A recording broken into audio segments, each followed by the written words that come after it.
নমস্কার বন্ধুরা, সকাল সকাল বিকাল 4টের মধ্যে জল দিতে চলে আসলাম ফুলের জমিতে আমাদের।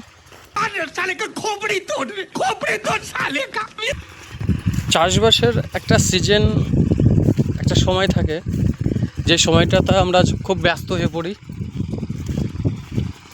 যেমন এই সময়টা হচ্ছে ধানের সিজন, তো চারিদিকে জমিতে চাষাবাদ চলছে। ট্রাক্টর দিয়ে চাষাবাদের জন্য সব ব্যস্ত হয়ে পড়েছে। এই সমস্ত জমি চাষাবাদ মোটামুটি অর্ধেকের কাছাকাছি।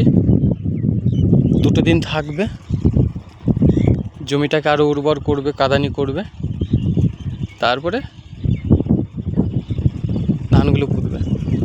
দেখুন খুব সুন্দর। আমাদের এই মাঠে যেদিকে তাকাবে সেই দিকেই খালি ফুল চাষ, ফুল চাষ, ফুল চাষ। এ একটা জমি, ওই একটা জমি। অবশেষে ফাইনালি আমার জমিতে এসে পৌঁছলাম। এই জমিটা আমার। তো আমাদের বিশ্বকর্মা কালী পুজোর ফুলের সিজনের জন্য চারাগুলো লাগানো, যা প্রচণ্ড গরম।